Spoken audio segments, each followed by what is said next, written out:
Hey guys, Monk52 here of course, and today we're playing the Vladivostok. A very old boat, and still one of my favourites actually, especially after this game. Obviously, you want to work on your tier 7s right now for your tier 8's potential, because we know we're getting at least a Russian battleship, and there's going to be other things. We have Mr. Angel Ramble Jr. again against a team on our Summers enemy team. We have Mr. Highpound and his Baltimore, I believe, and we have Habib there in the ZF6. Very strong boats. Cleveland, sorry, very difficult to tell sometimes. Cleveland, not Baltimore. So yeah, push in here and we'll showcase Vladivostok. Now, Vladivostok masterclass that I put up a while ago, it's a very old one. It's still relevant today, honestly, and I've not really need to repeat it. But again, if you really want to cover this, this is probably what I'd do. Module choice has remained the same, so if you can go back to the previous masterclass, that is the same. Same with the armor scheme, obviously, and pretty much everything else. This is just another prime example of how to Vladivostok, really. Obviously, I'm not perfect. No one is. We're always going to make a couple of mistakes, but really it's the end of the game and overall what you're doing, and if it's contributed to getting towards the win. If you're a key factor in getting the win for your team, then yeah, I'm going to say you played well, pretty much. Scharnhorst here, aim a little bit high. Again, that's actually fine. We just want to aim a little bit high on purpose there. Scharnhorst is shooting us very well accurate, but we have 16-inch guns, and we do actually pull off 7k alpha, which is pretty nice for an angled Scharnhorst for an opening salvo. We have a Colorado here. Russian accuracy again gets better closer you are, but again you have that massive weakness of your citadel being pretty much exposed when you go broadside, so you really need to be careful about not getting yourself dev struck by giving broadside to almost anybody. You need to be very careful. Going by one of Vladivostok is almost recommended. We actually smacked the bejeebus out of that Colorado for 3 pens for 17k. Pretty spicy. Well, actually, no, it's about less than 17k, I think. Yeah, about 13k. It's still very nasty. We chunked him pretty hardcore there and disabled the gun as well. So we'll push in here. We spawned in the middle. Not very easy to hold the middle, especially in the Vladivostok. If you're not comfortable with the ship 100%, I wouldn't recommend this spawn. I would probably go to the left or right, where you have an island to either side. You would only get an island to one side of your boat in Vladivostok, because again, you really can't afford to get broadside to people, because if you do, it's just straight up death. Or you're close to death, you know. You're pretty comfortable getting actually yourself smacked. Scharnhorst, I don't mind giving a little bit broadside to, because Scharnhorst doesn't have the caliber gun that is reliably going to citadel me or dev strike me. Colorado absolutely could though, so we got to give that plenty of respect. Torpedoes in the center here. Well, I'm probably suspecting Mr. Rambo, if he's in this area, to send some torps my way, so I knew this beforehand and you don't want to push too much. Gate does set a double fire at us, or maybe it's a Scharnhorst, I'm not 100% sure. Pretty rough, but hey, we'll do what we can, and we're going to fire some nice, really accurate shots on that Scharnhorst and get some sizable damage. Again, it's really adding up. Summers gets spotted there, he's getting absolutely smacked, lost half his health, but I believe Habib is trading there. Habib's a very good player, and we'll see him soon at some point in a live stream. We'll never know. One day, no, we'll get there, Colorado is still quite low, but he's running away. He's playing the good game here. Retreating here, maybe not shooting is a better idea. Maybe trying to heal himself up there, but hey, we'll take some shots. There's nothing else to shoot at, and it's perfectly fine to just stay here right now and hold your position. If it's not advantageous to push, and you need to push, it's risky just to hold on and wait. The game's not all about rushing in early on, it's about patience and picking the time to push and all about positioning. So you really need to be careful with that. Now is a good time to push here. We've got Destroyer ahead of us, spotting torps. That's on the right, there's a lot of islands blockading that, and the other Destroyer that is on the right hand side, who could potentially torps us, is spotted as well.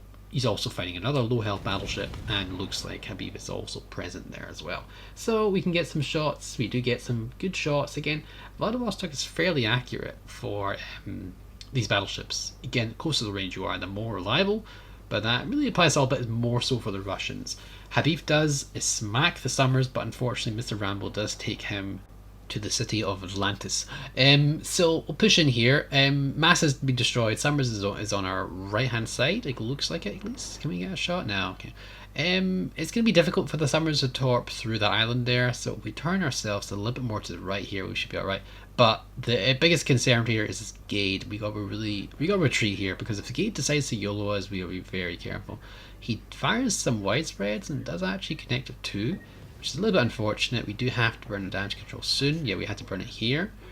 Edinburgh's over there. Again, this thing is Vladivostok's really fairly armored, well armored, and even against British armor piercing of light cruisers, we should be relatively okay. My biggest concern right now is not getting YOLO'd by this gate. I don't mind taking a little bit shots from Edinburgh again. It really is. The Russian cruisers, Russian battleships are pretty much a very hard counter to the British light cruisers, because the AP is just, you just don't have enough pen usually to actually deal with the Russian battleship line. It's very tough. Alright, Hive does take out the gate with a little bit of help from us, which is great, which means we can push forward here. We don't have to worry about the Edinburgh too much, because we're heavily angled. He shouldn't be doing too much to us, but he does do a fair amount of job of chipping him away. This symbol, by the way, on the screen, you can see that. It means we're all out of AA mounts, but fortunately this is not a carrier game, so we should be okay. Now our goal right now is just simply to run away. We have the point lead, and we don't want to take any more unnecessary damage. We gotta let them push to us.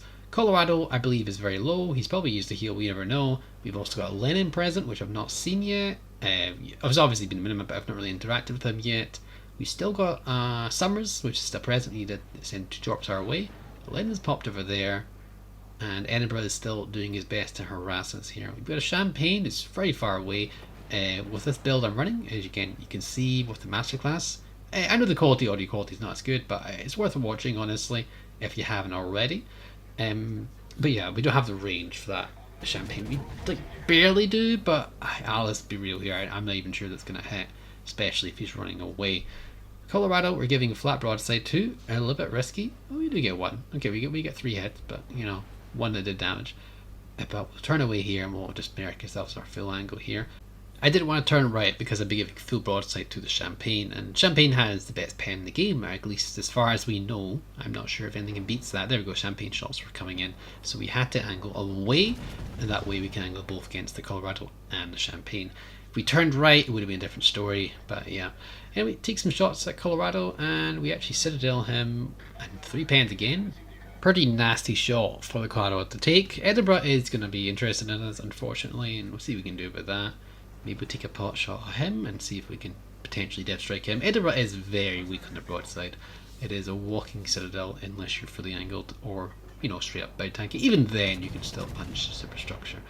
Take a pot shot, you never know what will happen. Again, Vladivostok is supposed to be relatively an accurate range, and well, we got 3 overpens, so not that bad, to be honest. It could have been a little bit better, but it could have been worse. Could have got nothing. So yeah. Colorado is really low. I feel that it's probably better for me to shoot something else, but if I can get just the finisher on him, I wonder if those torps hit. It doesn't look like they will, unfortunately, so we probably want to get the finisher on this Colorado. We have nothing else to shoot at right now. Finishing off targets is very important. I'm just wondering if the torpedoes will do it anyway. Oh, he's hitting the map border, which means he's kind of turning into our shots, which is always nice. Even better again. So, Champagne is still over there. We've got potential being shot at by him. Champagne's still alive? Yes, Champagne is still alive, I believe. I don't think he's in range though. We're not yet spotted. So now we can turn right and start fighting the Edinburgh and potentially that Lenin. So we got a potential good broadside shot here. I think he does turn away last minute, but we'll have to see. Shots like pretty good, very accurate shots for Vladivostok up relatively far away range. You get a nice wee cheeky citadel, that's good, but he must have turned away obviously, because it would have been a lot better if he didn't. So yeah, we're going to push in here, try and angle our best against the Champagne and make sure that Lenin and Edinburgh are less of a problem, because the biggest concern there is pushing for our base, or at least contesting their base. You know, they need to contest the base to win, but yeah, they could still, I don't know, you never know what our friendly team destroyers do. So another pot shot at Edinburgh here, maybe a bit under lead, but we'll have to see what we can pull off. Looks pretty decent. Oh no, we get pretty unlucky with the dispersion, or shell grouping, whatever you want to call it. It's a mix of everything really, but yeah, that was a pretty unfortunate shot there.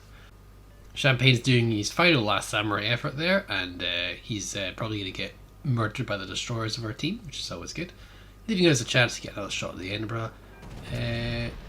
He is a bit angled away and he's turning away, and it really doesn't matter. You need to really aim appropriately, but the shells just go everywhere. Because again, this Vladivostok is not supposed to be accurate at range. And this is pretty much my max range with my build. Which is again the same as the masterclass that I have on. A very old masterclass, but still relevant, which I actually quite enjoy.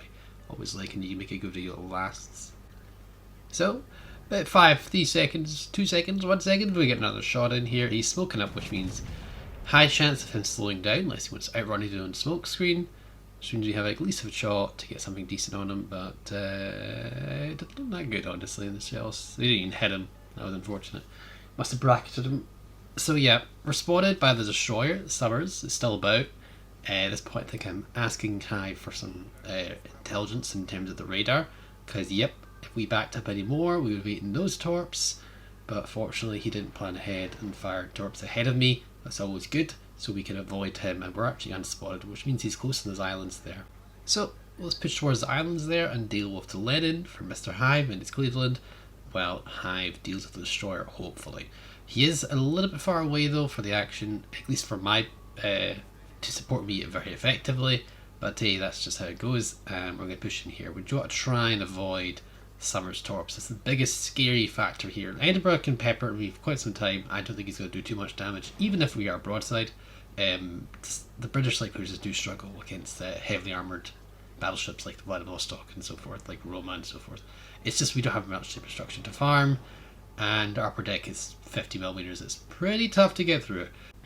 So I'll push forward here, not push too much, we'll just push initially here. Edinburgh is indeed spamming us here. He's getting 1,000 damage per tick, which means he's going to fire quite. So he's going to have to get quite a few shots to get anything major on us. He is being very annoying though. I can tell you that. Constant weak chip damage, chip. It's like he's got a fire on me, you know. But we're going to slow down here. We don't want to push too much. We really don't want to get torpedoed here. It'll be quite bad. Hive is though it's getting closer to us now, which means torpedoing us is a lot less likely because we obviously have the support of Cleveland nearby, and he has the radar, the sonar, and you know the closer the guy gets, the more problematic it is for him. You know, make it easy for your target. You know, usually in the early stages of the game, the harder it is for you to do for the enemy to do damage to you, the more likely they'll just ignore you. You know. So we put a fighter here just to increase our chances of spotting the torpedoes. We fire a nice wee, relatively accurate grouping shot on the Edinburgh, and oh, we dev strike him. That's always lovely. And yeah, so that's very good here. Now we'll continue our back and forward here, our reversing, because it looks like Lenin's pushing forward. The torpedo's meant for us because he thought it would be stationary. We moved. Sometimes just being sporadic and mad like a drunken when it comes to driving your battleship will help you dodge enemy torpedoes, and yeah, that will help. Also, I believe Hive was running his sonar, that also helped out, and this Lenin's coming out full broadside, and well, we'll see how that happens to him there really. Yeah, we take some damage, but I think we dish out a lot more in return, and that's that Lenin sent off back up to Hades, and back down to Hades, shall I say. Yeah, he had a rough time there, to say the least. So yeah, that's pretty rough, and all that's left is Summers, who is much further away than originally thought. Summers has got really good long range torpedoes. It really should be a tier 8, guys. Already, please put in your feedback section Summers tier 8. Anyway, guys, this is me grinding the Vladivostok in preparation for the Sovietsky Soyuz, and yeah, hope you enjoyed, guys, and yeah, I'll catch you next time. Bye for now.